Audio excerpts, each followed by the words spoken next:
Last class में हमने एक क्वेश्चन किया था। उसके बाद आगे बढ़ा जाए। अगला सवाल है हमारा। अगला क्वेश्चन है, find coefficient of t raised to the power 24 in expansion of 1 plus t square raised to the power 12 into 1 plus t raised to the power 12 into 1 plus t raised to the power 24। अब ये सवाल है। अब इसमें हमने तो अभी तक सिर्फ यहीं तक पढ़ा था कि भाई इसमें हम देखते थे कि क्या आएगा। अब ये क्या बला आ गई यहाँ पे एक्स्ट्रा। तो बेटा अभी भी आपको इसी में देखना है। जस्ट देखो, इसमें तो इन दोनों में तो बाइनोमियल नहीं लगेगा। इन दोनों में बाइनोमियल नहीं लगेगा। जब बाइनोमियल इन दोनों में नहीं लगेगा तो इन दोनों को आपस में आप मल्टीप्लाई कीजिए एक बार। इसको एज इट इज अभी के लिए रहने दो। तो इनको आप जब मल्टीप्लाई करेंगे तो ये क्या बनेगा, 1 plus T raise to the power 12 plus T raise to the power 24 plus T raise to the power 36। यही बनेगा। यही बनेगा। अब ये जो है, इस बाइनोमियल ये जब खुलेगा एक्सपेंड होगा उसके साथ मल्टीप्लाई होगा।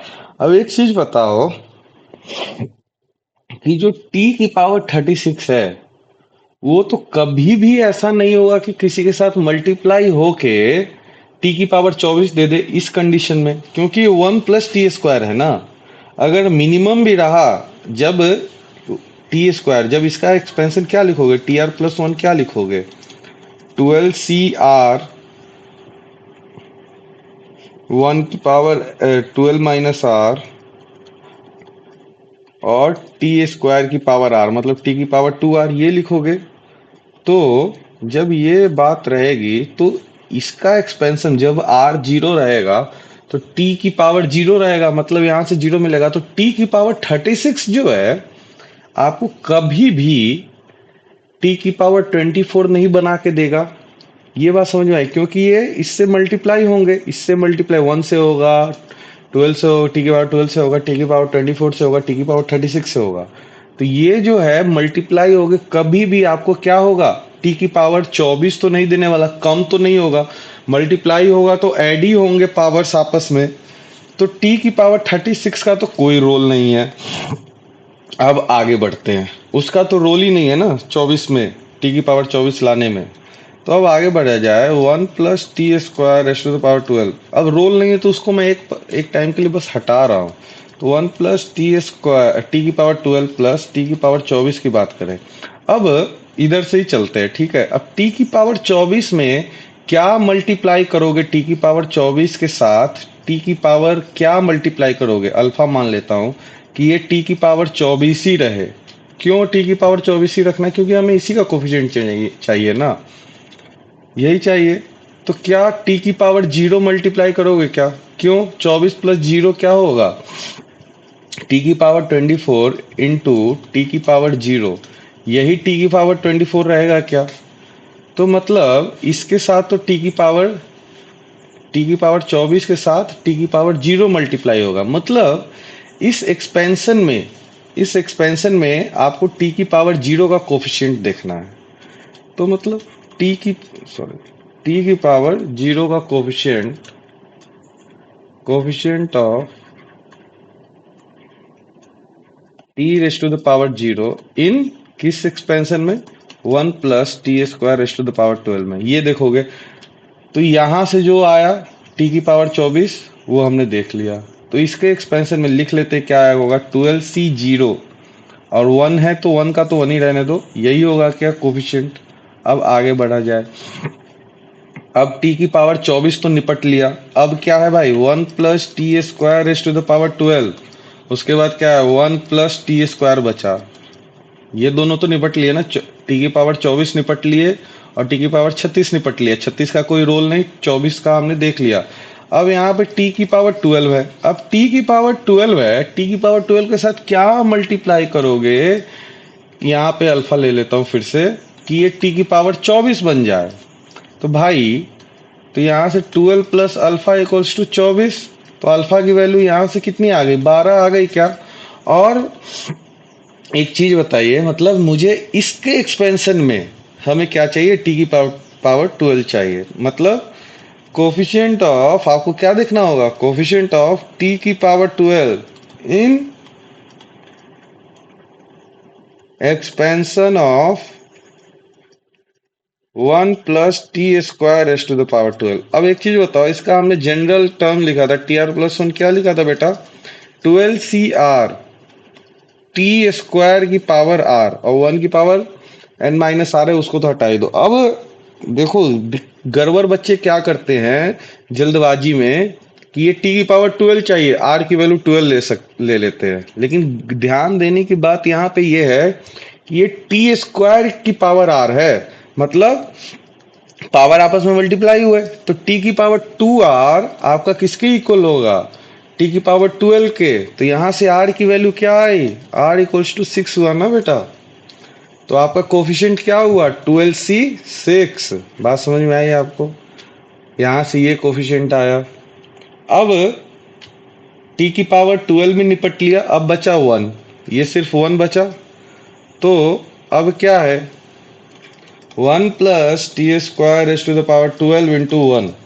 अब इसके साथ क्या मल्टीप्लाई करेंगे कि टी की पावर 24 आ जाए, तो टी की पावर 24 ही मल्टीप्लाई करना पड़ेगा। तो आपको क्या देखना है, coefficient of T raise to the power 24 in expansion of क्या, 1 plus T square raise to the power 12। ठीक, तो इसका हमने जनरल टर्म देखा, ये क्या था, 12 सी आर टी की पावर 2 और उसकी पावर आर। मतलब ये क्या था, 12 सी आर टी की पावर 2 आर। तो फिर गड़बड़ ना हो जाए, ध्यान देना है, टी की पावर 24 और कंपेयर करो, मतलब 24 इक्वल्स टू 2 आर, आर की वैल्यू 12, आर की वैल्यू 12 होनी चाहिए आपकी, आर की वैल्यू 12 होनी चाहिए। मतलब कोफिशिएंट क्या हो गया, 12 सी 12।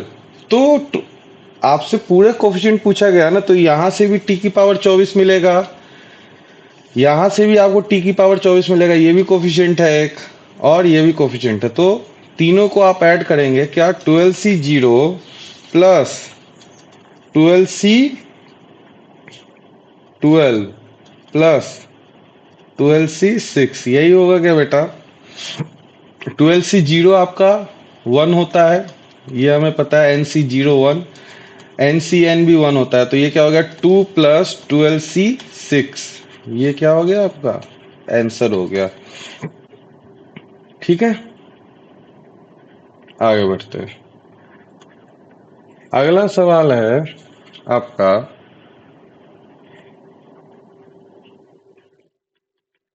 फाइंड ग्रेटेस्ट टर्म इन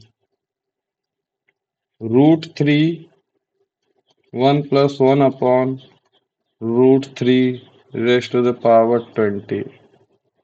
ये तो ग्रेटेस्ट टर्म, मतलब ग्रेटेस्ट टर्म बोले तो एनजीटी की बात कर रहा है ये, ठीक है।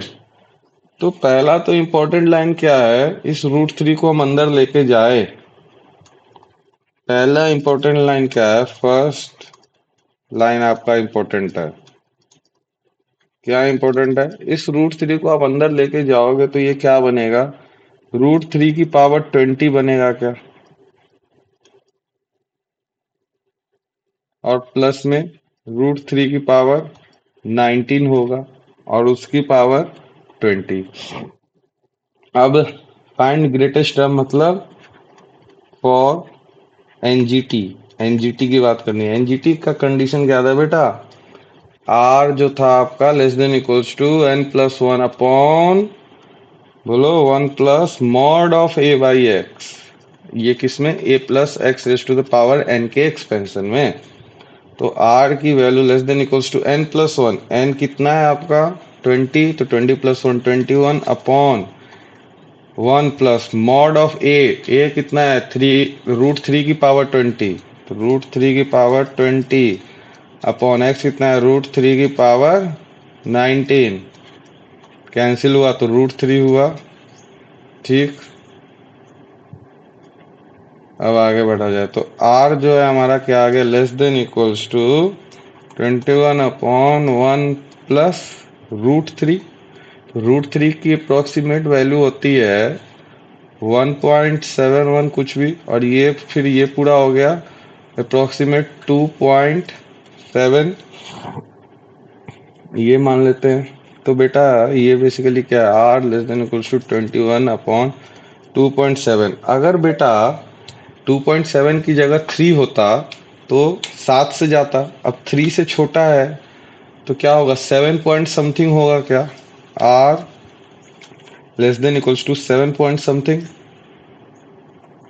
हमें उससे मतलब नहीं है डेसिमल में क्या है, मतलब 7 पॉइंट समथिंग आया तो आर की वैल्यू क्या हो गई, R equals to 7, R equals to 7 है, that means T8 is NGT। T8 आपका क्या है NGT है।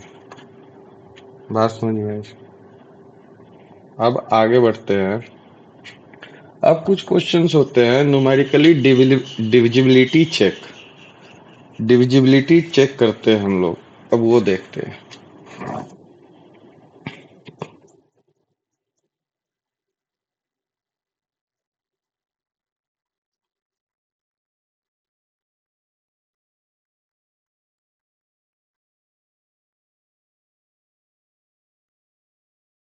न्यूमेरिकली डिविजिबिलिटी चेक मतलब देखिए,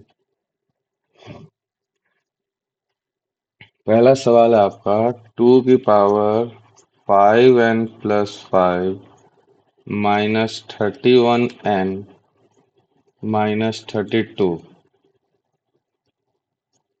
आपको चेक करना है इज डिविजिबल बाय 961 और नॉट। जब भी ऐसा सवाल आए तो ऐसे सवाल में ये देखा कीजिए कि जिससे डिवाइड करना है वो किसी का स्क्वायर या क्यूब कुछ बन रहा है क्या। तो देखिए 961 जो है हमारा ये 31 का स्क्वायर है, ठीक है, ये 31 का स्क्वायर है।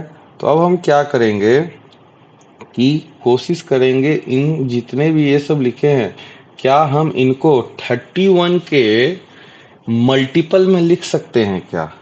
31 के मल्टीपल में लिखने का मतलब ये हमारे पास है क्या 2 की पावर 5n+5 -31n-32 ये है, ठीक है। तो इसको हम जरा ब्रेक करें यहाँ से तो ये क्या लिखा 2 की पावर 5n इंटू 2 की पावर 5 -31n-32, तो ये क्या लिखा हुआ है 32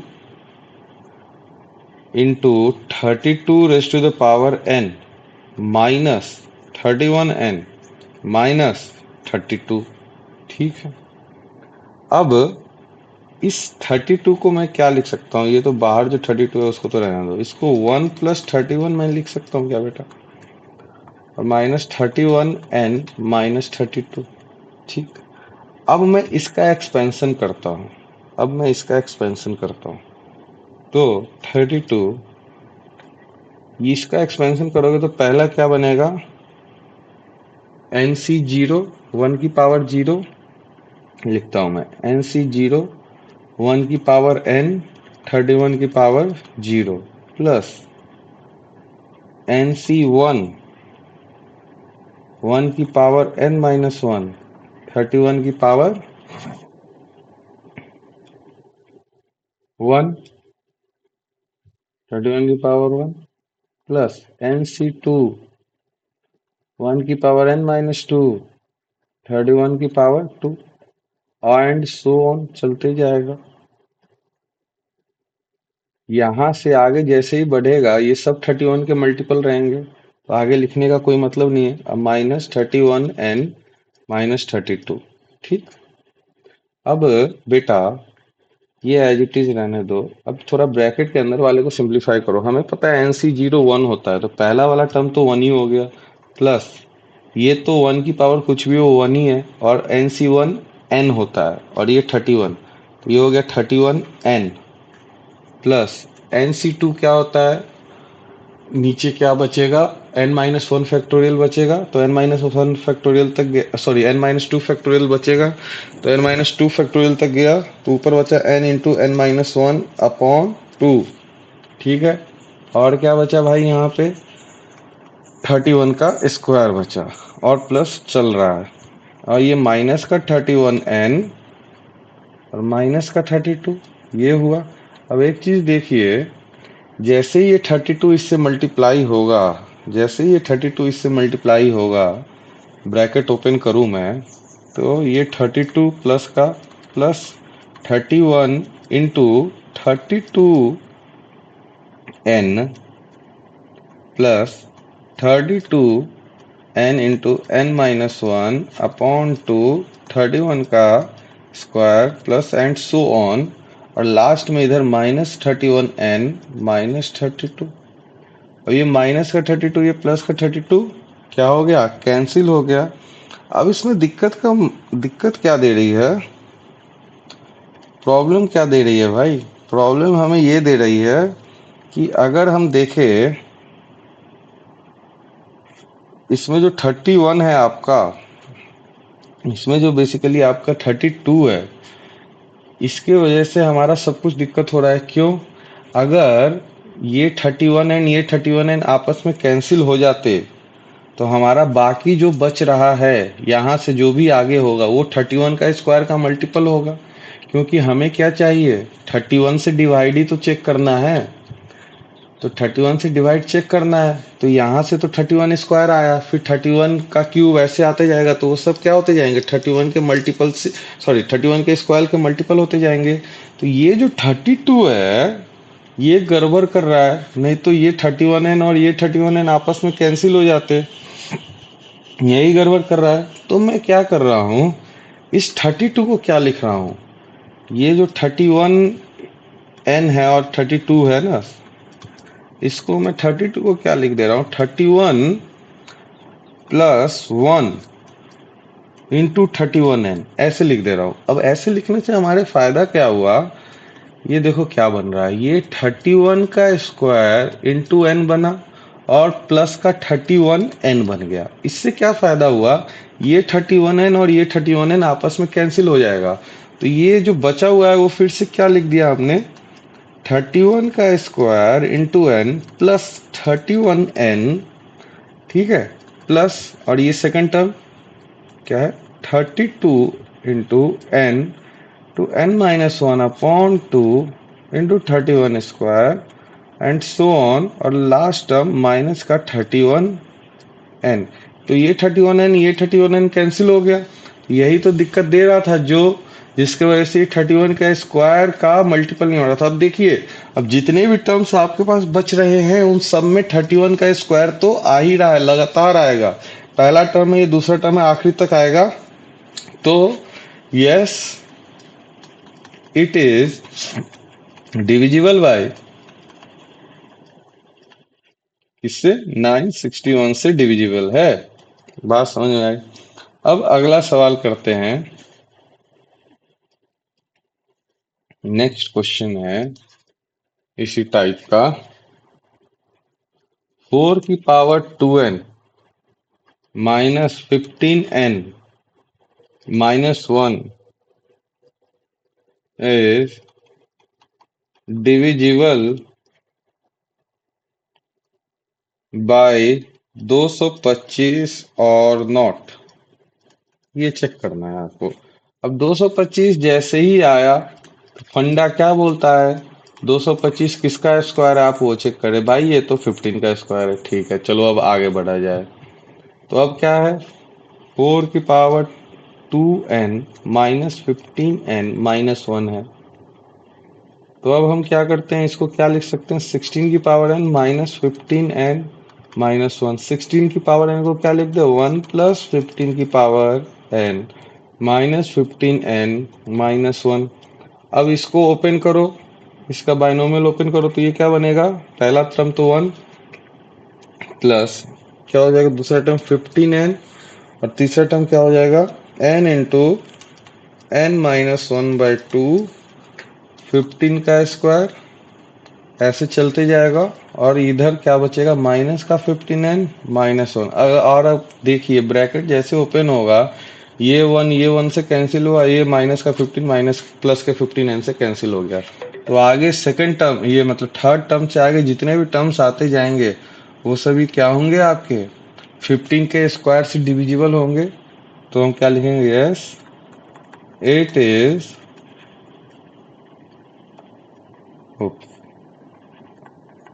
डिविजिबल बाय 15 स्क्वायर। ठीक है, अब आगे बढ़ा जाए। तीसरा टाइप है आपका इसमें, ये तो उसी तरीके का है,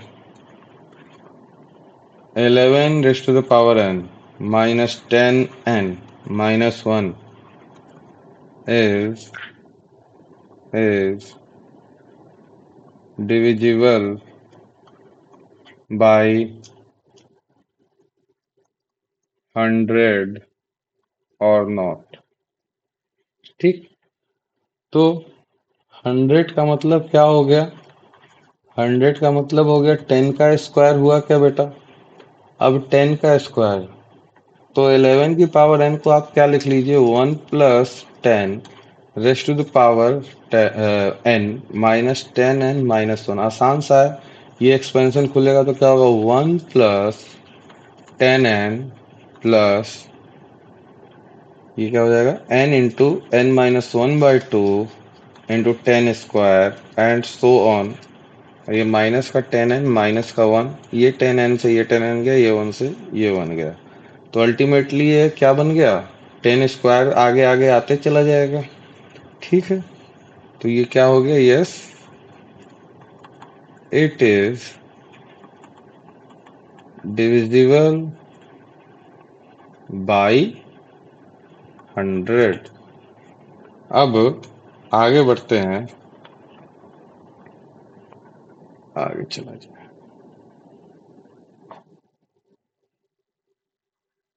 अगला सवाल है, find p if term having x raised to the power 0 in root x plus p upon x square raised to the power 10 is 405।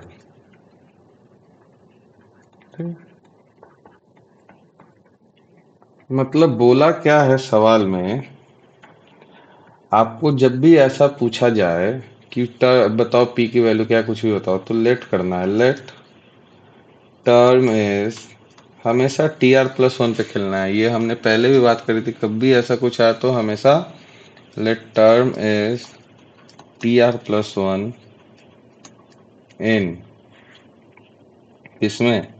अब यार, अब इसको ऐसे लिखो या ऐसे लिखो, बात तो एक ही है, p upon x square plus root x raise to the power 10।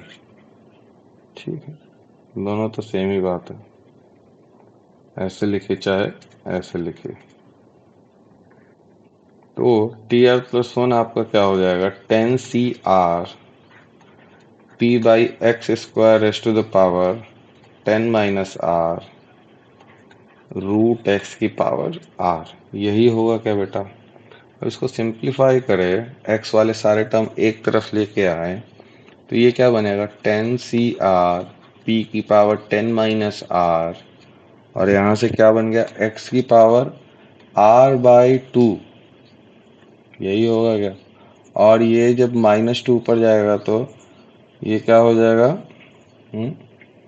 ये हो जाएगा प्लस का 2r और माइनस का 20, यही हो जाएगा क्या? ये गया -2 ऊपर गया तो पावर आपस में मल्टीप्लाई होंगे, माइनस का 20 माइनस का 20 और -2 माइनस r प्लस का 2r। ठीक है, अब हमें क्या करना है, ये पावर 0 के इक्वल करना है, मतलब r/2 plus 2r minus 20 equals to 0, मतलब 5r/2 माइनस 20 इक्वल्स टू 0।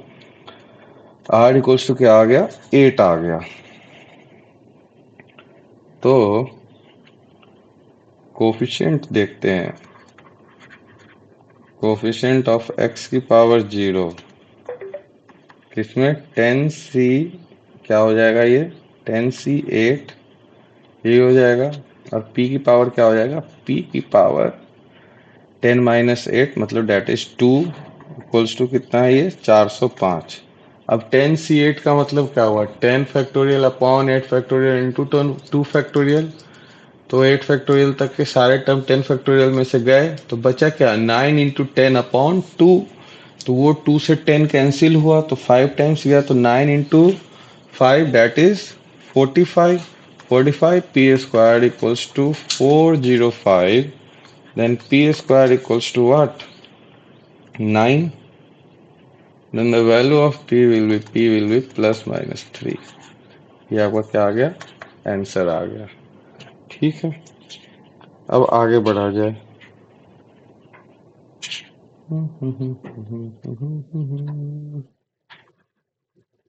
अगला सवाल है आपका,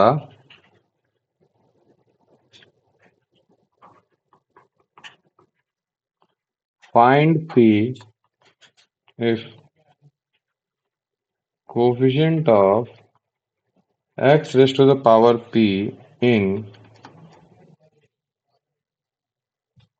y equals to 1 plus x plus 1 plus x square plus कहाँ तक 1 plus x raised to the power 19 has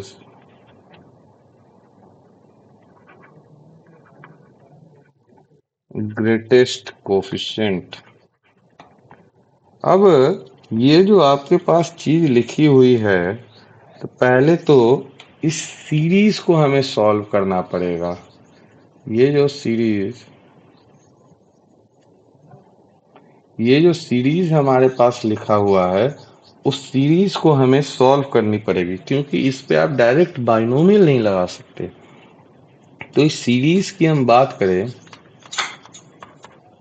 तो ये सीरीज हमारे पास क्या लिखा हुआ है? 1 प्लस क्या हुआ बेटा? पूरा हुआ था। अच्छा, सीरीज क्या लिखी हुई है हमारे पास? 1 plus plus 1 plus x square plus x चलते जा रहा है 1 plus x raise to the power 19 के। तो ये आपके पास एक जीपी लिखी हुई है। देखो, ये क्या है आपके पास? जीपी है। अब जीपी के सम का फॉर्मूला आपको बताया था मैंने। जीपी का सम का फॉर्मूला क्या होता है? जीपी का सम ऑफ जीपी क्या होता है बेटा? ए मतलब first term into 1 minus R की power N upon 1 minus R. ये तब होता है जब आर जो है आपका क्या हो रहे, क्या कहते हैं उसको, लेस देन 1 रहे, मतलब 0 और 1 के बीच में रहे। ठीक है, और दूसरा जो है आपका सम ऑफ जीपी एक और क्या होता है? ए इंटू आर की power N minus 1 upon r minus 1, ये भी होता है। तो इस वाले में हम ये अप्लाई करेंगे। क्यों इसलिए अप्लाई करेंगे? क्योंकि ये जो है 1 प्लस एक्स है, तो 1 से तो बड़ा ही चलते जाएगा। तो यहाँ पे फर्स्ट टर्म की बात करें तो ए आपका 1 है, और r second term upon first term आप करेंगे, second term upon first term, तो आपका आर आएगा 1 प्लस एक्स। ठीक, तो सम ऑफ जीपी की बात करें, ए तो 1 है, 1 plus x raise to the power, total terms कितने हैं? टोटल टर्म्स देखिए 19 तक गया है, यहाँ से लेके 19 तक, और एक ये भी टर्म है, तो टोटल टर्म्स 20 हुए क्या? तो ये पावर 20 -1 अपॉन 1 + x - 1। तो ये कैंसिल हुआ, तो इस जीपी का सम कितना आ गया? ये आपके पास आ गया 1 + x⁻20 - 1 अपॉन x। अब ये आपके पास बाइनोमियल आई है, जिसमें आपको क्या देखना है? x की पावर p देखना है। इसमें आपको x की पावर p देखना है। जब आपको इसमें x की पावर p देखना है, ये पूरे में आपको x की पावर p देखना है। पूरे में x की पावर जब आपको p देखना है, तो बाइनोमियल तो सिर्फ ऊपर वाले इस पोर्शन में लगेगा। तो इसमें आपको क्या देखना पड़ेगा?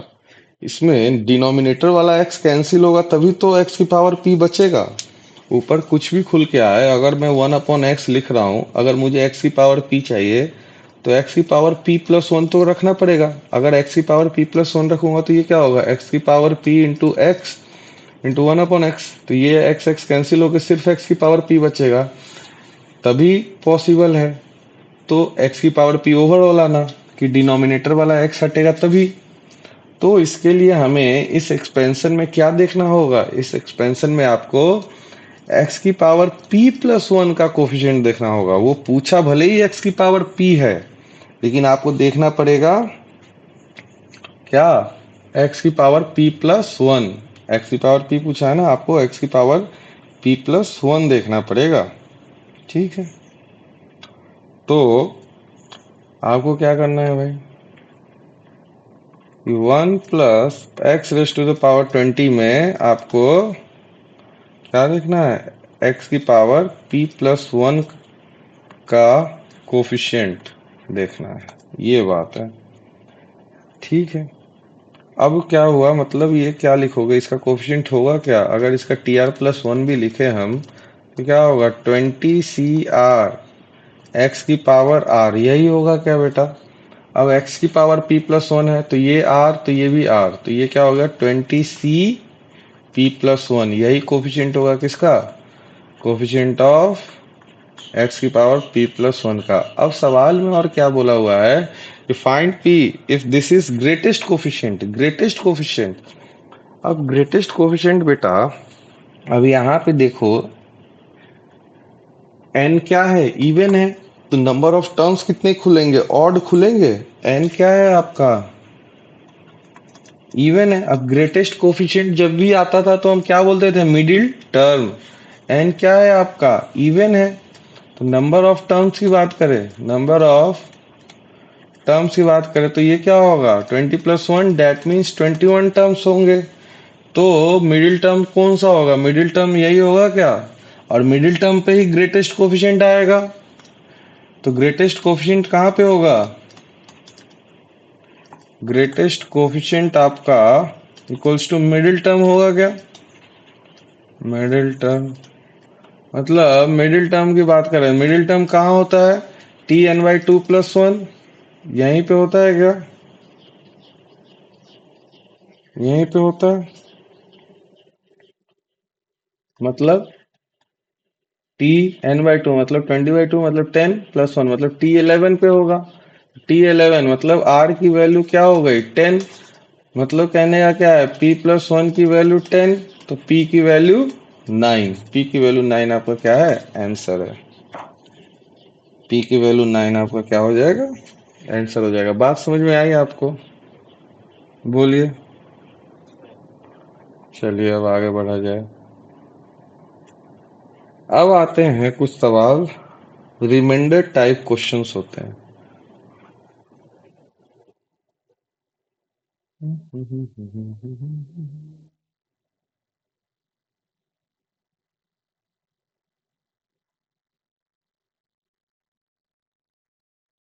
Reminder type questions. Remainder type questions में क्या है? कुछ चीजें देखिए,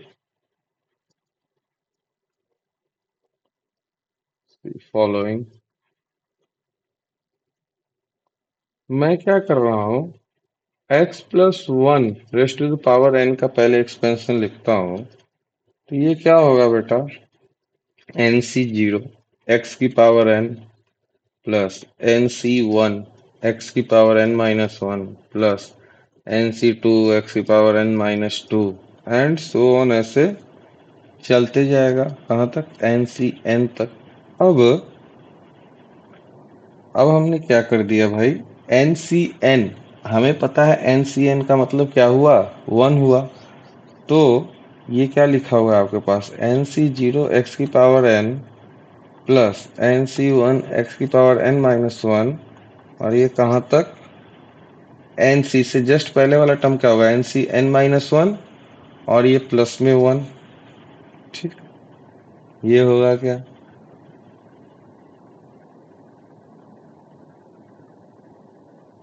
ठीक है। अब एक चीज बताइए, अब हमने क्या किया,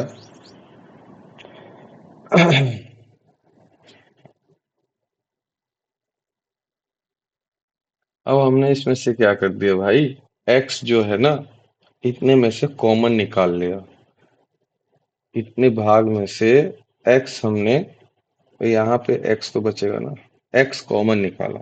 अगर हम x कॉमन निकालेंगे तो ये क्या होगा, एन सी जीरो एक्स की power N minus one plus N C one x की power N minus two and so on, last time क्या हो जाएगा, N C N minus one, और ये प्लस वन तो प्लस वन ही रहेगा। अब क्योंकि ये सारे कोफिशिएंट्स है, एक्स तो वेरिएबल है और सारे कोफिशिएंट्स हैं, बाइनोमियल कोफिशिएंट है, तो सारे बाइनोमियल कोफिशिएंट है, तो सारी की वैल्यू क्या होगी आपकी, कोई इंटीग्रल वैल्यू होगी, इंटीग्रल वैल्यू होगी। इस इंटीग्रल वैल्यू को मैं लेमडा नाम दे देता हूँ, ठीक है। तो ये क्या हो गया, इसको क्या हम ऐसे लिख सकते हैं, लेमडा एक्स प्लस वन, इस तरीके से लिख सकते हैं। और हमने एक चीज पढ़ा हुआ है, डिवाइजर डिविडेंड और कोशेंट और रिमाइंडर, इसमें रिलेशन एक चीज हमने पढ़ी हुई है, क्या होती है जो बचपन में आपने पढ़ी है, डिवाइजर इक्वल्स टू, क्या बोलते हैं उसको, डिवाइजर इक्वल्स टू, बोलोगे दो,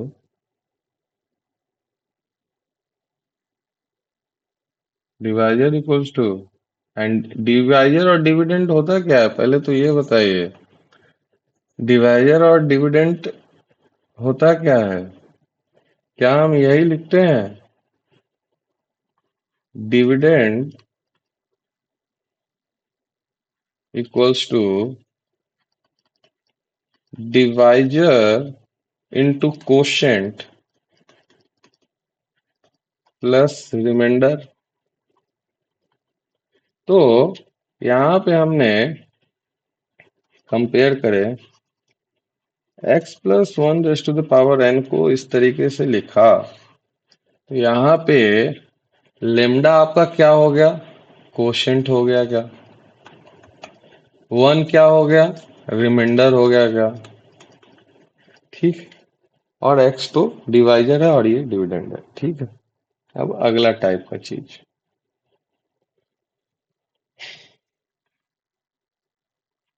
x minus one raise to the power n, ऐसा कुछ रहे, तो ये क्या होगा, एन सी जीरो एक्स की power n minus N C one x की power n minus one plus N C two x की power n minus two and so on, ऐसे चलते जाएगा, और लास्ट टर्म क्या होगा, माइनस वन की पावर, लास्ट टर्म क्या होगा, माइनस वन की power n, N C N x की पावर जीरो हो जाएगा ये, ठीक है। यही होगा लास्ट टर्म।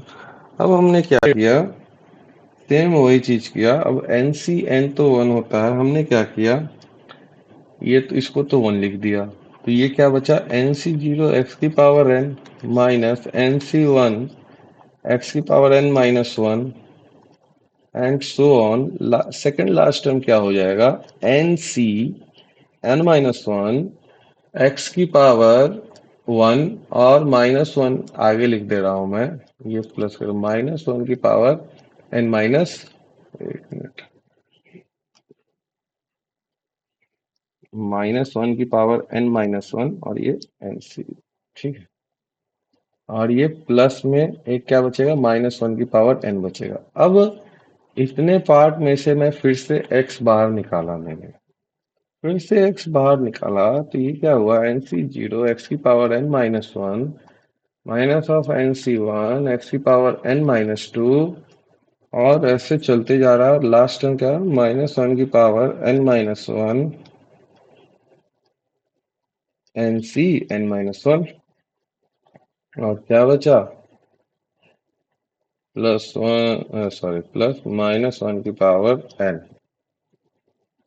तो ये किस तरीके का हुआ, लेमडा टाइम्स, इसको मैंने लेमडा बोल दिया, फिर से लेमडा टाइम्स x प्लस -1 की पावर, ये क्या हुआ, n हो गया।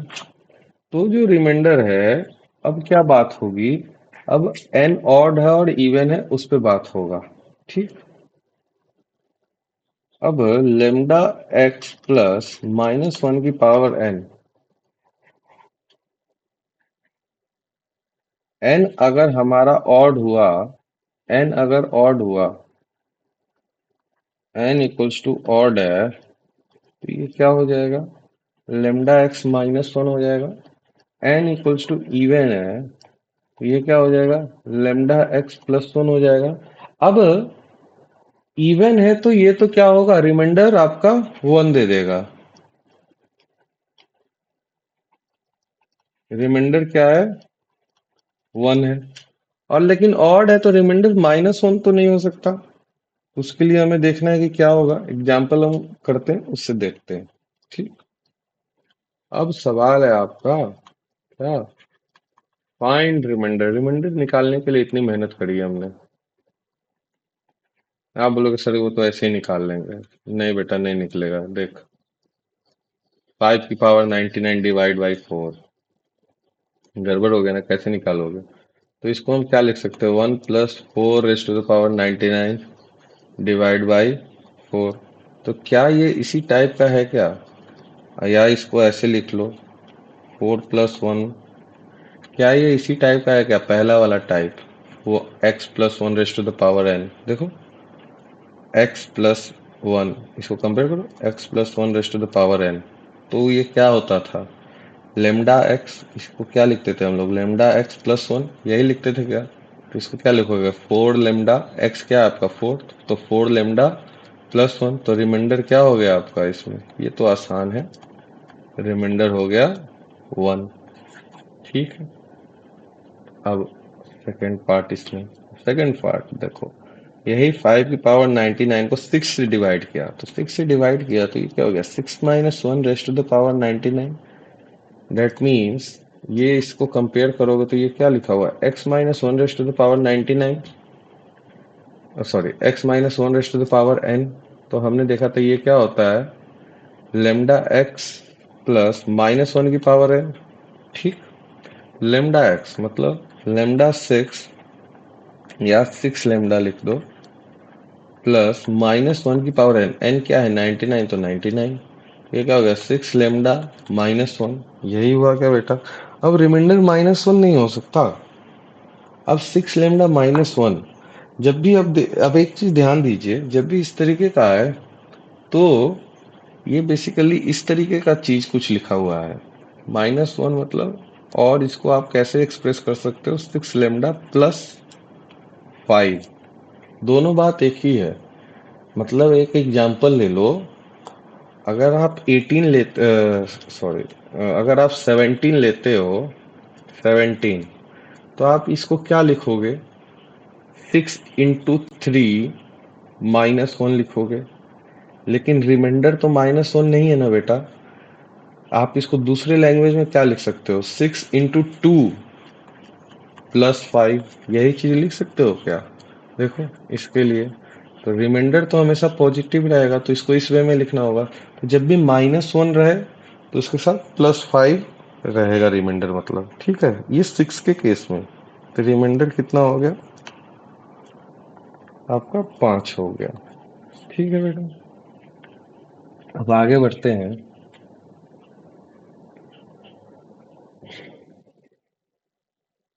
तीसरा सवाल है हमारा, 5 raise to the power 99 upon 24 अब डिवाइड 24 से करना है तो पहली बात तो क्या करो, एक 5 हटाओ यहाँ से। 5 इंटू 5 की पावर 98 डिवाइड बाई 24 हुआ। ठीक, अब इस 98 है, इसको क्योंकि 24 है तो 25 में तो आपको बदलना ही पड़ेगा इसको। तो इसको क्या लिख सकते हैं हम, इसको ये लिख सकते हैं 5 into 5 square raise to power 49 अपॉन डिवाइड बाई 24। दैट मीन्स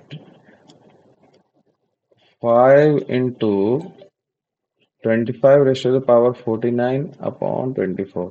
तो ये मस्त हो गया। 5 इंटू, अब इसको क्या लिख सकते हो आप, 24 + 1 raise to the power 49 divide by 24। That means ये क्या लिखा हुआ है, 5 इंटू 24 लेमडा +1।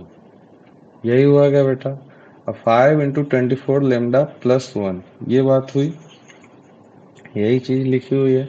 अब रिमाइंडर क्या हो जाएगा, क्योंकि 5 मल्टीप्लाई होगा तो रिमाइंडर 5 इसके साथ भी मल्टीप्लाई होगा, इसके साथ भी होगा। रिमाइंडर आपका हो गया +5। ठीक है,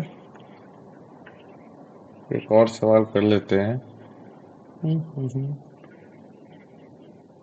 5 raise to the power 99 divide by 12, ये अगर हुआ, अब 12 है तो अब इसको तोड़ोगे तो उसी तरीके से 5 into 5 square raise to the power 49। और डिवाइड बाय 12, तो ये क्या हो जाएगा, 5 into 24 + 1 raise to the power 49 divide by 12। तो ये लिखोगे तो यही कि 5 इंटू 24 लेमडा +1 अब डिवाइड बाय 12। तो इस केस में भी रिमाइंडर कितना बचेगा, 2। ये 24 लेमडा वाला तो 12 से भी पूरा डिवाइड हो जाएगा, रिमाइंडर आपका 5 ही बचेगा। क्या, रिमाइंडर इक्वल्स टू 5। ठीक, अगला सवाल रिमाइंडर पर ही लग रहा है। 5 की पावर 99 को आप 13 से डिवाइड कर दीजिए। वही सेम चीज करना है आपको। 5 स्क्वायर की पावर ये 49 हो जाएगा, 13 से आपको डिवाइड करना है। तो ये क्या लिख सकते हो आप, 5 इंटू 25 की पावर 49 डिवाइड बाई 13 है। तो हम इसको क्या लिखेंगे, 5 इंटू, ये हो जाएगा 26 लिखना सही रहेगा। 26 मल्टीपल होता है 13 का, 26 -1 raise to the power 49 divide by 13। ठीक, ये क्या लिखा हुआ है, 5 इंटू 26 लेमडा -1/13। अब यहाँ पे तो आप देखेंगे तो रिमाइंडर आपका क्या हो गया, -5 आया। तो -5, 13 में से 5 माइनस कर दो, कितना बचेगा, 13 में से -5 करोगे तो 8 बचेगा क्या। यहाँ पर भी देखो, ऊपर भी यही किया था क्या हमने, कहाँ गया ये माइनस वाला, 6 में से 1 घटाया तो ये 5 बचा, तो रिमाइंडर 5 था। तो या तो ऐसे कर लो, नहीं तो दूसरा तरीका क्या है, देखो दूसरा तरीका देख लो तुम भाई। एक तो ये हुआ, अब मैं इसको मल्टीपल मुझे बनाना है, तो ये क्या होगा, 26 5 इंटू 26 -5 हुआ। ठीक, -5 में एज इट इज रहने दे रहा हूं मैं। अब मैं क्या कर रहा हूँ, प्लस का 13 कर रहा हूँ, माइनस का 13 कर रहा हूँ, 13 का मल्टीपल बनाने के लिए। ठीक है, अब जो ये प्लस के 13 वाले हैं, सॉरी प्लस नहीं, माइनस का 13 वाला जो है उसको ले लो, प्लस का 13 वाले को नहीं नहीं, इनको लो आप, ये ज्यादा बढ़िया रहेगा। इसको लो और प्लस का 13 वाला लो। तो ये 5 इंटू 26 लेमडा +13, ये पूरा 13 का क्या होगा, गड़बड़ हो गया। इसको लो, -13, ये पूरा क्या होगा, 13 का मल्टीपल होगा। और ये बचा क्या इन दोनों में से, 8 बचा क्या, ये डिवाइड बाई 13। तो रिमाइंडर कितना हो गया आपका, रिमाइंडर 8 हुआ क्या। ऐसे करना मुश्किल लगे तो सिंपल सा क्या है, यहीं पे आ गया था, -5 आया तो 13 में से 5 घटा दो, 13 में से 5 घटाओगे तो 8 बचेगा, तो 8 रिमाइंडर हो गया, सिंपल सी बात। तो बेटा आज की क्लास में इतना ही, बाकी अब हम